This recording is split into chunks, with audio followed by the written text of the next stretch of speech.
Las opiniones expresadas en este programa son las de quienes las emiten y no reflejan necesariamente la postura de UABC Radio.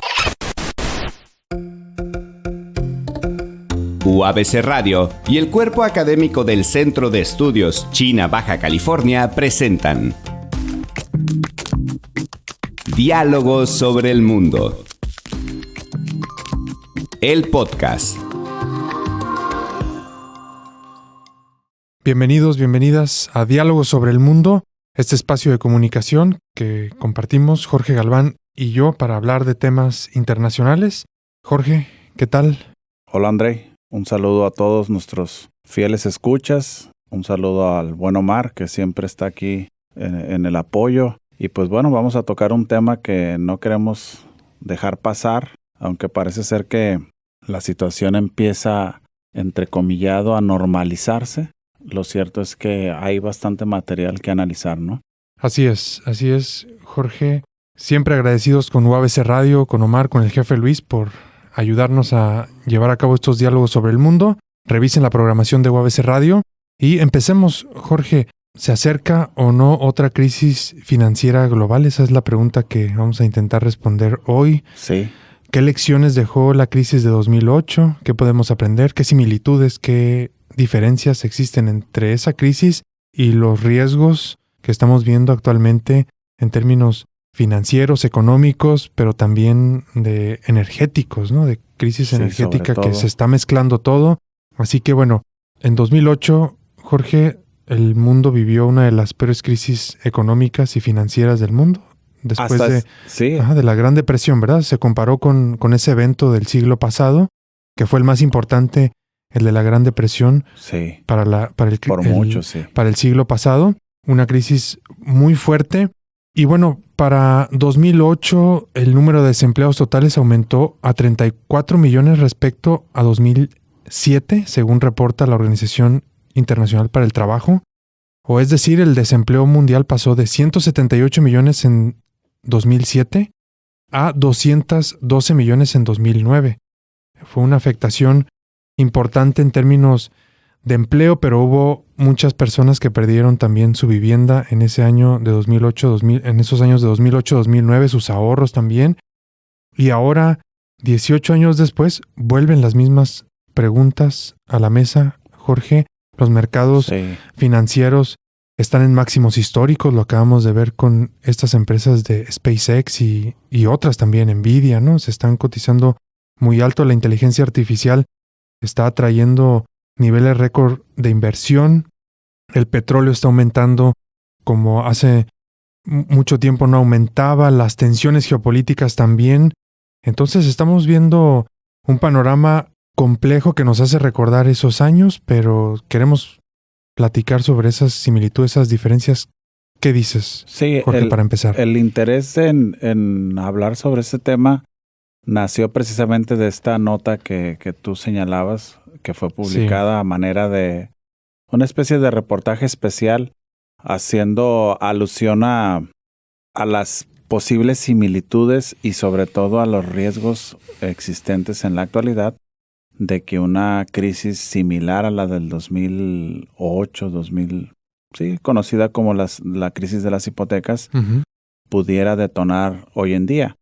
Lo cierto es que el origen sería de alguna manera diferente, podríamos decirlo así, aunque hoy en día se insiste mucho en esta especulación y en esta sobrevaloración de los activos financieros de las empresas, sobre todo de alta tecnología en la economía estadounidense. Así es. Que algunos especialistas argumentan que fue eso o ha sido eso lo que de alguna forma ayuda a resarcir un poco la ralentización de la propia economía estadounidense tal cual. Es decir, qué tanto aporta el mundo financiero o el mercado financiero interno, hablando específicamente de las actividades que se dan en las bolsas de valores en Estados Unidos a el total del Producto Interno Bruto del país, ¿no? Así es, Jorge. Bueno, para puntualizar la nota con la cual hemos inspirado este episodio es ¿cuáles son las señales que hacen temer una crisis financiera como la de 2008? Y entre paréntesis, ¿y por qué ahora sería diferente? Es una nota de la BBC publicada en abril, finales de abril de este año 2026. Sí. Así que queremos seguir esta conversación, así como tú ya estabas señalando, con las diferencias, con las similitudes. Así que vamos a preguntarnos eso, ¿verdad? ¿En qué se parece, en qué se diferencia de la crisis de 2008? ¿Qué papel juegan las grandes potencias y la rivalidad estratégica que están teniendo Estados Unidos y China en estos tiempos? ¿Qué lugar debería o qué lugar ocupa México en este nuevo escenario internacional? Y bueno, si estamos o no realmente ante otra crisis financiera y económica o no, ¿verdad? Sí, creo yo que es pertinente hacerle saber a las personas que nos escuchan, Andrei, que este episodio lo estamos grabando Es 23 de junio del 2026. Gracias. Y en teoría, el mercado energético mundial de alguna manera se ha estado normalizando, vamos a llamarlo así, ¿no? ¿Por qué razón? Pues porque parece ser que por fin se pusieron de acuerdo Estados Unidos e Irán en cesar las hostilidades, ¿verdad? Como le llaman.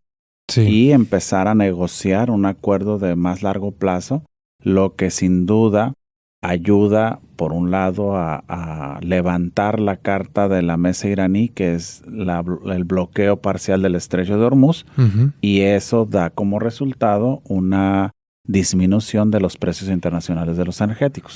Así es. Pero bueno, vamos a ver qué pasa, porque también hay una fragilidad todavía en ese totalmente. Acuerdo. Nada más que cuando la gente escuche, ¿verdad? Semanas después esto, puede decir, bueno, pues ya ahorita ya todo se normalizó, volvemos a la calma, pero no es así, ¿verdad? Claro. Seguimos nosotros, por lo menos desde nuestra óptica y basándonos en esta nota que tú citabas, viendo algunos riesgos latentes, ¿no? Así es. Y también considerar, Jorge, que una crisis económica se da por un grupo de factores que van a coincidir, ¿no? Que todos van caminando hacia un destino, totalmente. Sí, se mezclan y luego viene ese colapso, ¿verdad? Exacto. No es un solo factor el que va a detonar una crisis, sino son varios usualmente, ¿verdad? No es un solo indicador, entonces el malo, por así decirlo, ¿no? Usualmente son varios problemas que se van a presentar al mismo tiempo, como, por ejemplo, decrecimiento económico, aumento del desempleo, caída de las inversiones, la inflación, quiebras empresariales, pérdida de confianza, etcétera. Entonces, bueno, para ser didácticos, Jorge, empecemos recordando la crisis de 2008. Sí. ¿Por qué colapsó la economía mundial en ese año? Estuvo muy ligada a las hipotecas subprime en Estados Unidos. Sí. Recuérdanos, ¿qué fue lo que pasó? Bueno, esta crisis que detona, si la memoria no me falla, octubre del 2007, más o menos. Recuerdo perfectamente porque fue un tema que seguí.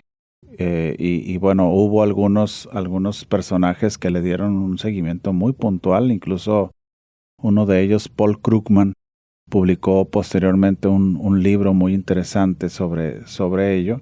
Esta crisis, Andrei, básicamente detona como una de la peor crisis financiera que evidenció esta globalización financierista que tanto se ha cuestionado y criticado, ¿no? La globalización, ya lo hemos platicado acá, tiene distintas aristas y la parte financiera ha sido un sector, vamos a llamarlo así, que ha evolucionado de manera inusitada, ¿no? Y generando estas burbujas, como se le conoce en el argot financiero. Y precisamente el rompimiento de la burbuja hipotecaria en Estados Unidos es lo que detona esta crisis mundial. ¿Por qué se vuelve mundial a pesar de que el epicentro del problema fue Estados Unidos? Que además eso es algo que llama mucho la atención.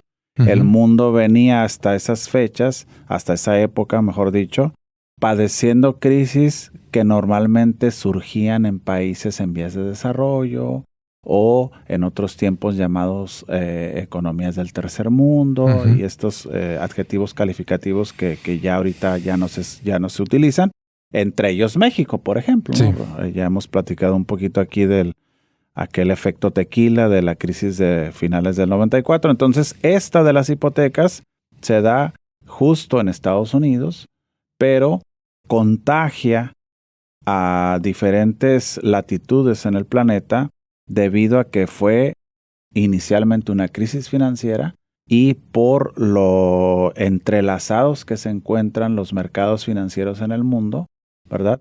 El contagio se propagó de manera muy rápida. ¿Sí? ¿Por qué se propaga muy rápido? Porque los activos financieros de mala calidad, como tú bien los llamaste, las famosas hipotecas subprime, que eran paquetes de activos financieros hipotecarios donde se mezclaban hipotecas de buena calidad con hipotecas de mala calidad. ¿A qué se refieren los especialistas financieros a una hipoteca de mala calidad? Es una hipoteca a la que hace frente una persona que, digamos, tiene ciertas valuaciones financieras no aceptables para el ambiente financiero. Pero a pesar de, te otorgan el préstamo, lo cual eleva el riesgo, ¿no? Entonces, esto se mezclan los paquetes de activos financieros hipotecarios y se empiezan a comercializar a lo largo y ancho del planeta, lo que cuando empieza a provocar los primeros suspensiones de pagos y dejar de liquidar los abonos mensuales que estas personas por sus condiciones financieras empezaron a dejar de hacerlo, pues ahí se viene este famoso efecto dominó en el mundo, que cuando volteas a ver, pues ya los paquetes de hipotecas estadounidenses estaban dispersos por N cantidad de países, ¿no? Entonces, básicamente eso que fue primero, para ya resumir esto, una crisis financiera, posteriormente contagia al ambiente económico en el planeta. ¿Sí? Se va a permear, vamos a decir, esta afectación, ¿no? Los bancos van a dejar de prestar su dinero al ver este riesgo tan fuerte que van a tener. Las empresas van a dejar de invertir, las familias van a dejar de consumir, el desempleo va a aumentar y eso va a generar una recesión económica en Estados Unidos que luego va a impactar a otras partes del mundo. Sí, una recesión primero que luego se convierte en una depresión económica por todos estos resultados negativos que tú acabas de mencionar, en variables de esa naturaleza. Muy concreta la causa, ¿verdad, Jorge? Sí, totalmente. De esto, incluso por ahí hay películas que destacan muy buena, que esto se pudo, o sea, que hubo gente que lo identificó, ¿verdad? Sí, mira, en las crisis siempre hay alguien que gana, ¿no? Muchos que pierden, pero algunos otros ganan. En la película se hace mucha referencia a este personaje que de repente lo veían con ojos medios extraños, ¿verdad? Pero que cuando empiezan a ocurrir las situaciones que él había tratado de anticipar y pronosticado, pues ya como que él dice, caray, este raro tenía razón, ¿no? Sí. Lo cierto es que esta especulación, precisamente la nota, hace mucha referencia, la nota de la BBC que estamos trayendo a colación el día de hoy, a esto, justo a lo que actualmente ocurre, 2026, ¿verdad? A 16 años ya 18 años ya. 18, 19, casi 2 décadas ya, fíjate qué rápido pasa el tiempo, de las analogías, ¿no? De las similitudes, porque justo en este mundo moderno se habla mucho de la sobrevaloración de los activos financieros de estas empresas de alta tecnología, sobre todo aquellas que se encuentran apostándole a la inteligencia artificial y estas burbujas, ¿verdad? La burbuja de la IA, como se le ha conocido en este 2026, ¿verdad? Así es. The Big Short se llama la película. En español se llamó La Gran Apuesta. Es una película donde se detalla esa anticipación de un personaje y, bueno, ahí se van a dar las intrigas. Buenos actores, ¿te acuerdas? Sí, es un elenco de primer nivel. Bueno, vamos a hablar entonces sobre cuáles son las señales de alerta para este 2026. Jorge, sin afirmar, aquí no estamos afirmando que habrá una crisis económica, para nada. El artículo plantea que hay señales que algunos organismos consideran que son muy preocupantes a considerar en los próximos años. Así que bueno, la primera señal que va a abordar el artículo de la BBC es el crecimiento del crédito privado. Sí. Sí, entonces vamos a tener ahí a BlackRock, a Blackstone, Apollo Global Management, están enfrentando solicitudes de retiro por miles de millones de dólares de fondo de crédito privado, instituciones que ofrecen una alternativa al crédito tradicional. ¿Cómo la ves, Jorge, con esas decisiones? Estos gigabancos, como se les conoce, ¿no? Que son los meros del sistema bancario internacional, han estado ya encendiendo los focos de alerta, precisamente porque, y es algo que ya el Fondo Monetario había puesto sobre la mesa, Andrei, incluso para México lo hizo hace algunos años que nos visitaron, donde los niveles de endeudamiento, tanto público como privado, han estado aumentando de manera preocupante. Y eso, en una situación económica tan endeble como la que estamos viviendo actualmente, derivado, entre otras cosas, de estos problemas geopolíticos, ¿verdad? O conflictos, ya no son ni siquiera problemas, ya fue una guerra tal cual que se dio y que trajo como una de las consecuencias devastadoras para la economía y las finanzas mundiales, precisamente un bloqueo parcial de una de las rutas marítimas más importantes para el sector energético mundial, de las que ya hemos hablado en otras ocasiones, y esto provocó, sin duda alguna, un aumento desproporcionado de los precios de los energéticos. Entonces, debido a ello, ahorita la situación empeoró en términos generales, hablando financieramente y económicamente para las naciones, y por tal motivo estas instituciones financieras que tú mencionaste, que son los que, pues, los mandamases, vamos a decirlo así, de mucho de lo que ocurre en términos de las finanzas internacionales hoy en día, han encendido esos focos ámbar y han dicho, hey, tenemos aquí una situación, ¿verdad? Por un lado, los niveles de endeudamiento están aumentando de manera preocupante y por otro lado, estos retiros, ¿verdad? Que no son cotidianamente acciones que nosotros percibiéramos ocurren, se están dando, ¿no? Entonces aquí empieza a cocinarse, a prepararse, ¿verdad? El caldo de cultivo perfecto para que una posible crisis detone, ¿verdad?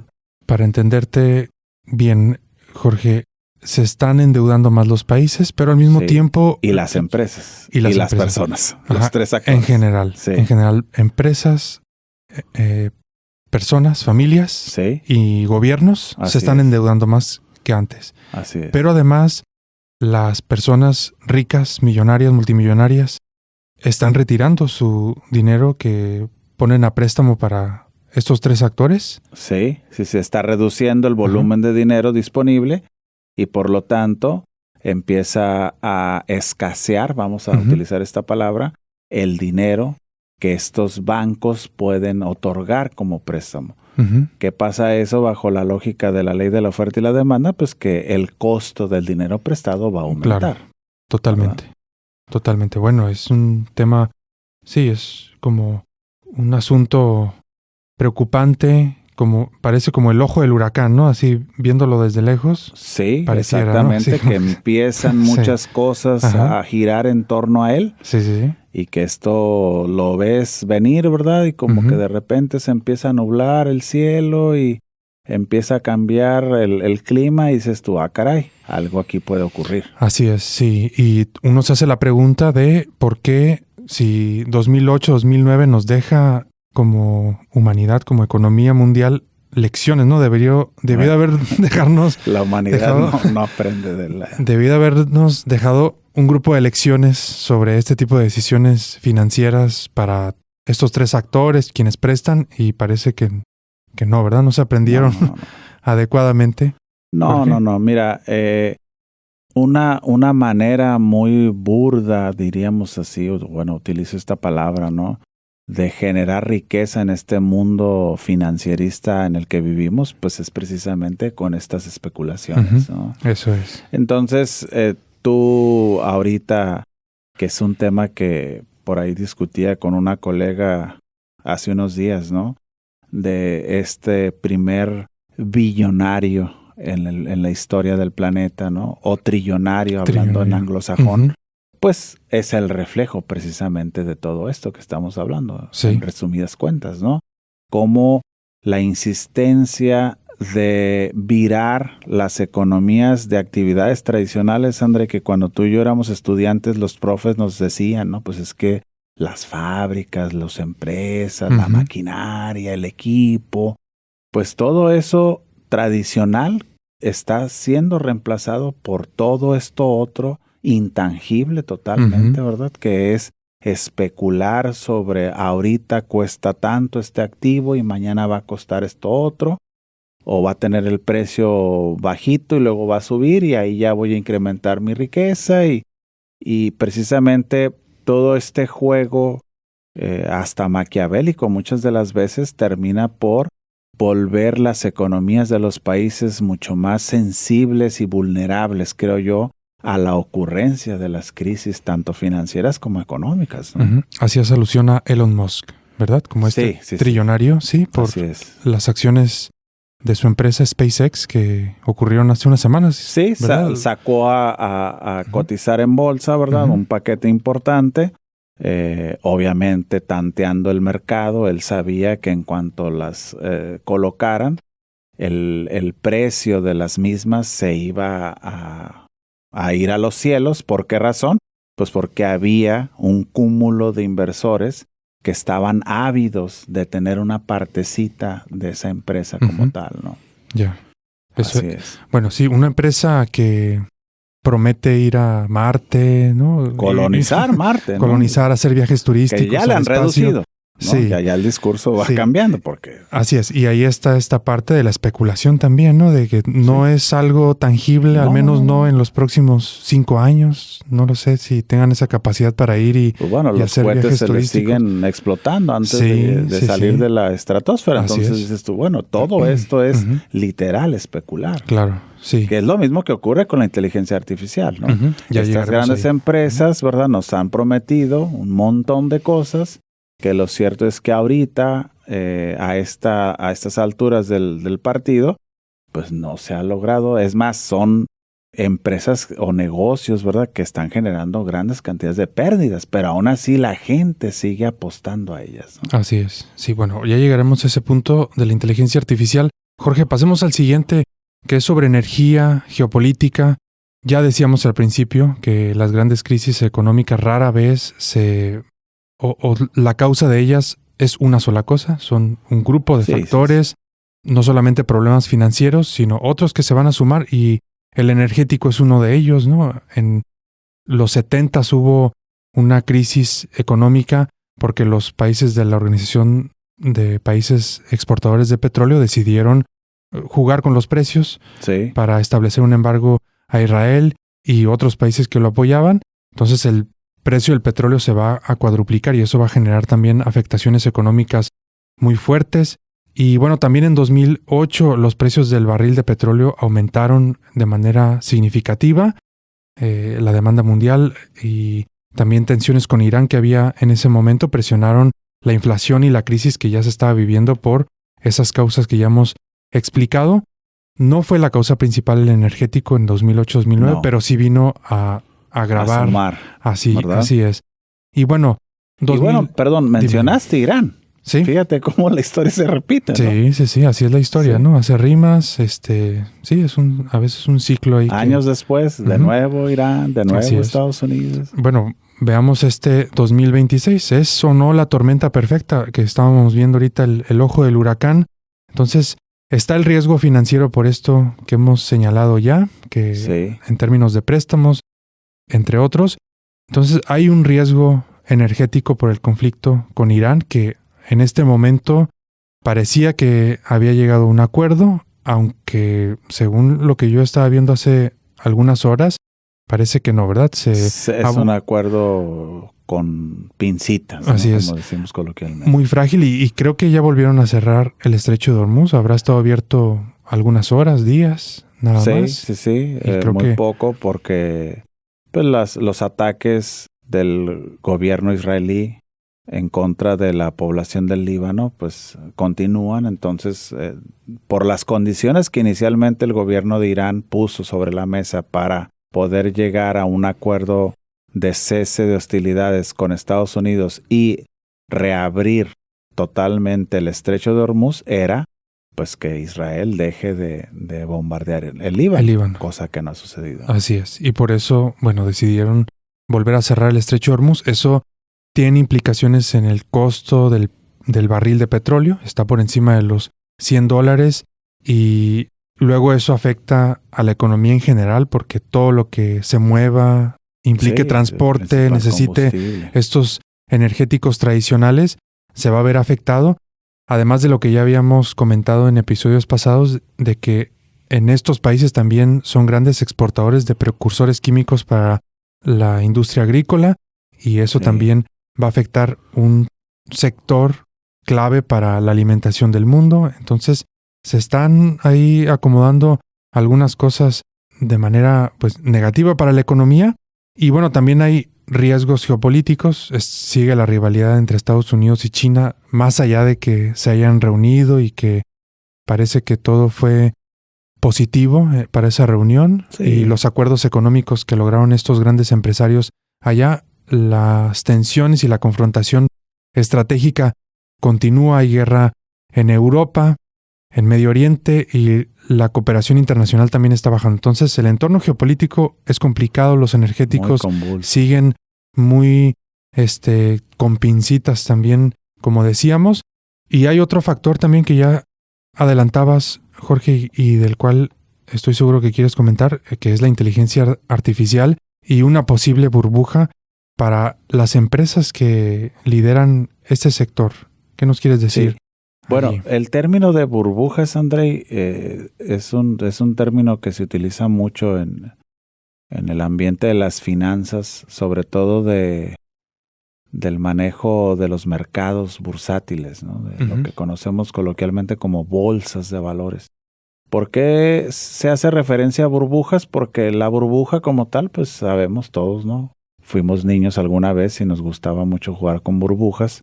Pues es algo tan endeble, ¿verdad? Que va subiendo, prácticamente nada, o algo bastante sensible que cualquier cosita lo reviente y todo se desvanece, ¿no? Y te quedas sin nada al fin de cuentas. Y esta palabra se utiliza mucho en este tipo de inversiones, sobre todo de alto riesgo y de bastante especulación. Ya lo decíamos hace unos minutos, el caso de utilizar esta palabra referenciando a todo el contexto de las hipotecas que se vivió en aquella primera década del siglo XXI, y en la actualidad se vuelve a utilizar este término, pero ahora relacionándolo con todo lo que sucede alrededor de las empresas de alta tecnología, focalizadas sobre todo en el tema de la inteligencia artificial. ¿Por qué se habla de una burbuja? Pues porque a nivel general, digo, habrá sus excepciones, pero en términos muy generales, las empresas de alta tecnología que lideran el tema en el mundo, que son muy pocas, ¿verdad? Que son muy pocas. En este caso de IA. Sí, tal vez contados con los dedos de una mano, no están generando ganancias por todo ese trabajo y el montón de dinero que han estado invirtiendo a ese sector, ¿no? A esa actividad. Y de recursos también, que hemos hablado ahí, bueno, sí, que el agua es una necesidad para esto de la IA, ¿verdad? Así es, totalmente, que los ambientalistas han estado criticando fortísimo todo esto, ¿no? Sí. Que con justa razón, ¿verdad? Pero tanto recurso que se ha estado destinando a esto, ni con todo eso estas empresas son capaces de generar utilidades, ¿verdad? En el negocio no hay ganancias, pero a pesar de siguen siendo las empresas de mayor atracción de inversión en los mercados bursátiles, es decir, sus acciones, sus activos financieros en lo general, son de los que más se cotizan, ¿no? O sea, la gente está ávida de poseer una partecita de Nvidia, de Amazon, Nvidia, de Microsoft. Exactamente, de todos estos monstruos tecnológicos, pero siguen sin generar utilidades. Y los precios de sus activos siguen elevándose. Entonces esto, bajo la lógica de cualquier persona terrenal, ¿verdad? diría, pues esto no es posible, ¿sí? Nosotros aprendimos que el precio de un activo sube en base a buenos resultados de la empresa colocadora de ese activo en los mercados. Entonces, por tal motivo es que se habla de esta burbuja. ¿Cuándo se revienta? Si es que se revienta, pues ahí está el meollo del asunto, ¿verdad? Porque si supiéramos, bueno, ya seríamos tal vez millonarios tú y yo. Claro. Pero pues no lo sabemos, ¿no? Es jugar a tratar de prever sobre todo, ¿no? Lo que buscamos, creo yo, que tú y yo estamos convencidos de que este tipo de análisis, de reflexiones sobre estos grandes temas deben de servir sobre todo para prever situaciones. ¿Sí? Claro. No jugarle al futurólogo ni nada de eso, porque eso es prácticamente imposible. Pero la burbuja en la inteligencia artificial sigue ahí, se sigue elevando, vamos a decirlo así, se sigue creciendo la burbuja como tal. Entonces el riesgo es mayor de que en cualquier momento esa burbuja se desvanezca y provoque bajo un efecto dominó una crisis financiera mundial. Así es. Todo esto dependerá entonces, Jorge, de qué tan útil va a ser esta inteligencia artificial que están creando estas grandes empresas, ¿no? Porque si aumenta la productividad, si sirve, si están justificadas esas valoraciones tan altas que se le están dando ahora, bueno, entonces va a tener esas ganancias esperadas, pero si no... Y más, pero si no... Esa es la pregunta, ¿verdad? Esa es la pregunta que hay que hacernos.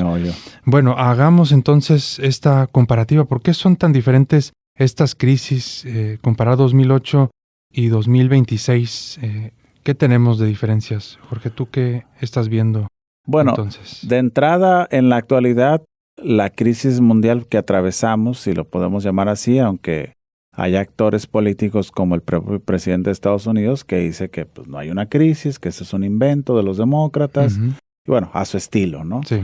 Yo creo que en la actualidad la crisis que se vive es en gran parte por los elevados precios de los energéticos que se han dado por el conflicto que pues no se tenía previsto que detonara de la manera tan severa que detonó en esta región estratégica para el mercado energético mundial, como lo es el Golfo Pérsico, ¿verdad? La agresión directa de Estados Unidos e Israel en contra de Irán, porque eso fue, hay que reconocerlo y hay que decirlo así, y ya después las respuestas que se han dado de Irán en contra de aquellos dos, destruyendo infraestructura clave en países aledaños, ¿verdad? Que son a su vez actores importantes del mercado, lo que impactó en la elevación de los precios internacionales de los diferentes petróleos que se venden. ¿Sí? Los especialistas en la materia señalan que si bien ahorita, vamos a llamarlo así, finales de junio del 2026, el precio disminuyera, la repercusión de esa disminución no se da sino hasta meses posterior. Porque ya los barriles de petróleo que hoy en día se pueden estar extrayendo y se pueden estar colocando en el mercado a este precio, se van a vender meses después, ¿no? Entonces, por tal motivo, gran parte de lo que resta del 2026, estos elevados precios seguirán estando presentes y seguirán impactando variables como la inflación, por ejemplo, ¿no? Entonces, en aquel momento, en la crisis de las hipotecas, lo que se dio fue una implosión, vamos a llamarlo así, de esta parte del mercado financiero estadounidense que estuvo especulando demasiado con las hipotecas tal cual, ¿no? Entonces el origen de alguna manera es diferente, creo yo. Eso podría ser una primera diferencia. La segunda tal vez son las condiciones en términos generales con las que se encuentran los países en la actualidad en comparación a allá. Claro, totalmente. ¿Verdad? Sí. Las instituciones, la cooperación internacional hoy es muy diferente a la de 2008. En esa época se respetaban a las instituciones, se creía todavía en ellas, la cooperación y la globalización era un tema muy común. Hoy en día ya el mundo está fragmentado, ¿no? Lo hemos hablado ya en varios episodios en distintos frentes y la globalización pues ya parece que está cambiando, ¿no? Por no decir que se ha terminado, ¿no? Que hay quienes se han atrevido a decirlo. Entonces, bueno, antes estaban menos regulados, entiendo, en 2008 los bancos. Sí. Hoy, después de esas lecciones que debieron de haber aprendido, ¿tú dirías se regularon más los bancos para que tuvieran un corset y los limitaran a tomar decisiones así de arriesgadas? Mira, en teoría sí, aunque yo tendría mis dudas por esta fortaleza impresionante que han adquirido estos gigabancos, ¿no? Como los que mencionaste. Son empresas con un poder supranacional que no podemos limitar, creo yo, ¿no? Es muy parecido a la crítica que desde mi óptica se da respecto al poder supranacional que tienen las empresas de la alta tecnología, ¿verdad? Otro punto importante que hace diferencia, Andrei, que aquí hemos citado en reiteradas ocasiones, es que en aquel 2007-2008 el mundo no vivía una guerra comercial. Así es. Y hoy en día sí. Sí. Entonces la guerra comercial ya tiene 1 año y medio prácticamente. Sí, hay que hablar de inicios del 2025. Sí. Eso de alguna forma también ha vulnerado las capacidades. ¿Estás de acuerdo? Totalmente, sí. Es parte de estas instituciones que se están infringiendo, que se está cambiando el orden mundial por otro, distinto. Uno que no va a respetar lo que acordaron según la Organización Mundial del Comercio y el propio TEMEC también, ¿no? Y se van a imponer pues sí, por ejemplo, aranceles, ¿no? Sí. Eso. Entonces, Jorge, la capacidad de respuesta va a ser clave. Y en 2008 quizás la capacidad de respuesta de los gobiernos en los países era muy distinta a la que tenemos ahora. ¿Tú dirías que hoy en día la capacidad de respuesta, ese margen de maniobra que tienen los gobiernos, es mejor, es peor después de estos casi 20 años? Hablando, por ejemplo, de una nación como la nuestra, como México, yo diría que es mejor. Y voy a citar una variable que es la acumulación de reservas internacionales, ¿no? El nivel de reservas internacionales que el Banco de México administra hoy en día debe de rondar números más, números menos, por ahí de 210 mil millones de dólares. Algo que en aquella crisis no teníamos, ¿sí? Claro. Las reservas internacionales, en pocas palabras, pues es una especie de escudo. Un escudo que te va a blindar de alguna forma de este golpeteo constante que se va a dar o vivir en una crisis financiera mundial, ¿verdad? Lo mismo ocurre con las capacidades financieras que hoy en día tiene China, por ejemplo, a diferencia de las que tenía en 2008. ¿Cómo ves el factor, la variable China? No hemos hablado nada de ese país, pero fue clave para que la crisis de 2008-2009 no afectara tanto al mundo, porque ese país seguía creciendo, moviendo la economía, entonces amortiguó de alguna manera esa crisis para que no se sintiera tan fuerte. Hoy su economía se está desacelerando, es una realidad, ya no está creciendo a tasas promedio del 10%, sino 6-5%, que tampoco está mal, pero ya no es esa economía que crecía de una manera impresionante. Se habla de crisis también inmobiliaria, se llegó a hablar hace algunos años también de una burbuja inmobiliaria por allá. Al mismo tiempo el yuan está aumentando su importancia, aunque todavía no es tan relevante como el dólar. Los BRICS están tratando de hacer un contrapeso al dólar, la franja y la ruta, toda la inversión que ha hecho China con sus socios. ¿Cómo la ves comparando 2008 y 2026, pero enfocados en China? Yo veo a una economía china mucho más preparada, ¿verdad? Su nivel de reservas internacionales es mucho mayor. Hay que recordar que China posee las reservas internacionales más grandes que hay en el mundo. Además de que han sabido sortear estas situaciones internas como fue o está siendo la crisis inmobiliaria al interior del país. El gobierno ha trazado estrategias importantes para tratar de evitar un colapso de su sistema financiero y de su economía tal cual, porque se habla que el sector inmobiliario chino aporta casi 1/4 parte del total del Producto Interno Bruto de la nación. Es un montón, ¿no? Es una rebanada de pastel muy grande. Yo veo también que China en términos políticos y diplomáticos es un actor mucho más fuerte, más importante. Sí. Incluso, mira, se lee que justo esa crisis de las hipotecas fue lo que orilló al gobierno chino a empezar a promover esta famosa desdolarización. Uh-huh. ¿Sí? ¿Sabes qué? Aquí hay un riesgo latente por la alta especulación de la economía estadounidense tal cual. Es muy riesgoso, por ende, que el mundo financiero siga dependiendo de una sola moneda. Uh-huh. Vamos a empezar a posicionar otras monedas. Claro. Y el yuan es el mejor ejemplo de ello. Sí. Ahí hay un punto interesante a comentar. Jorge, en este proyecto de desdolarizar la economía, al menos por ahora, de los BRICS, ¿tú qué efectos crees que va a tener ante una posible crisis económica generada, pues no sé si en Estados Unidos o en otras partes del mundo, pero ¿cómo ves el efecto de desdolarizarse estas instituciones alternativas financieras chinas? ¿Qué efectos crees que van a tener ante una crisis económica? ¿Qué pasaría ahí? Bueno, la desdolarización como tal se ve como algo favorable, ¿verdad? A pesar de que no puedes eximirte de afectaciones en una crisis, ¿verdad?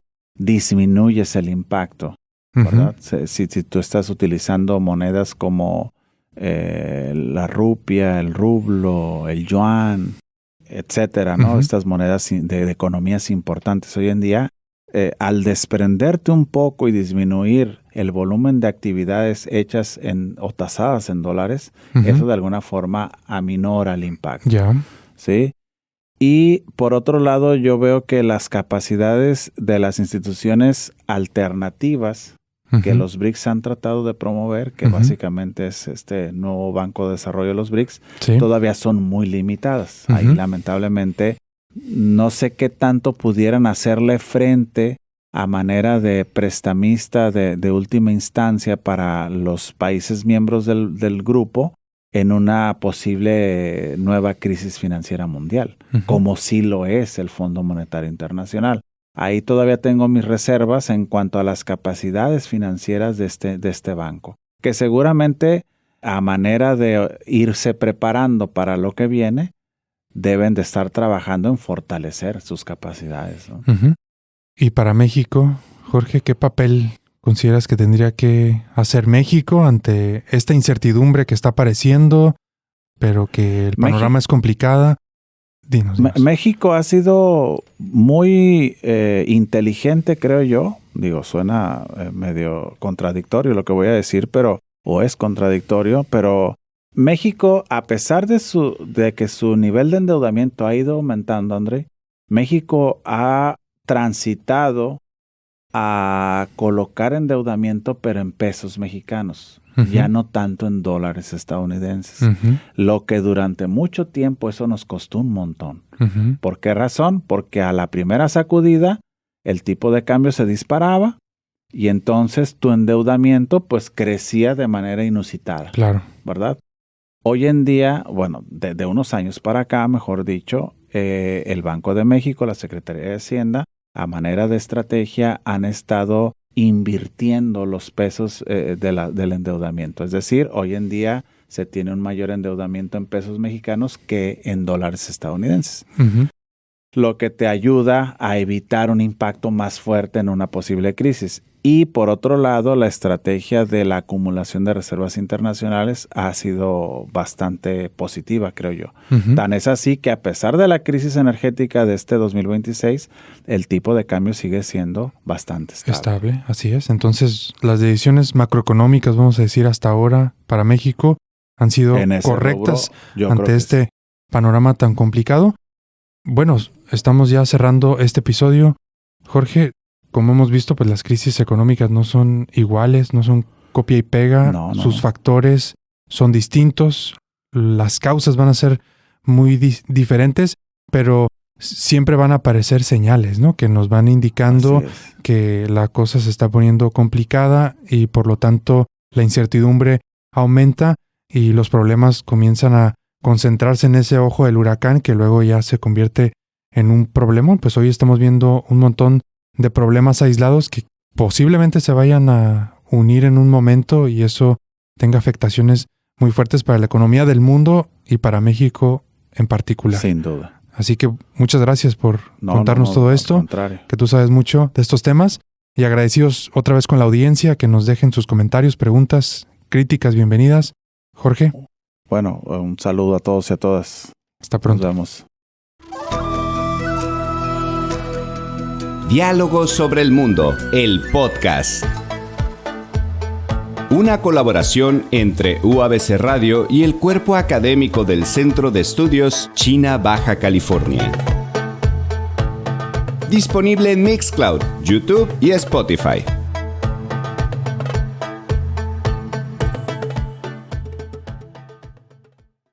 Las opiniones expresadas en este programa son las de quienes las emiten y no reflejan necesariamente la postura de UABC Radio.